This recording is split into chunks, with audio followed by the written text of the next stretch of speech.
In today's video, I'm going to teach you how to track changes in CostMiner.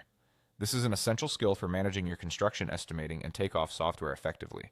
So let's dive right in and walk through the process step by step together.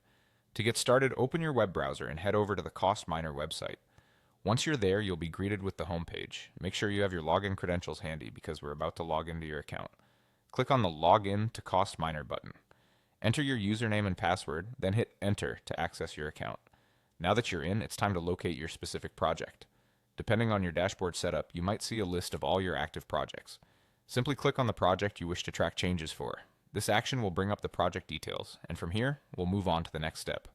With your project open, look to the upper right corner for the Settings button, symbolized by a small gear icon. Clicking this icon takes you into the Settings menu. This is where we can adjust and review various project settings. In the Settings menu, you'll want to find and click on the Activity tab. The Activity section is where you'll see a comprehensive log of all the actions taken within the project. Each entry in this log is timestamped with the date and time, showing precisely when specific changes or updates were made. This feature is incredibly helpful for monitoring progress and understanding the sequence of project events. Keep in mind that the activity log not only shows you what actions were taken, but can also serve as a useful tool for accountability. If you're ever in doubt about who made a change or when it occurred, this log provides a transparent record of all activity. It's an invaluable feature for team communication and project management. That's all there is to it.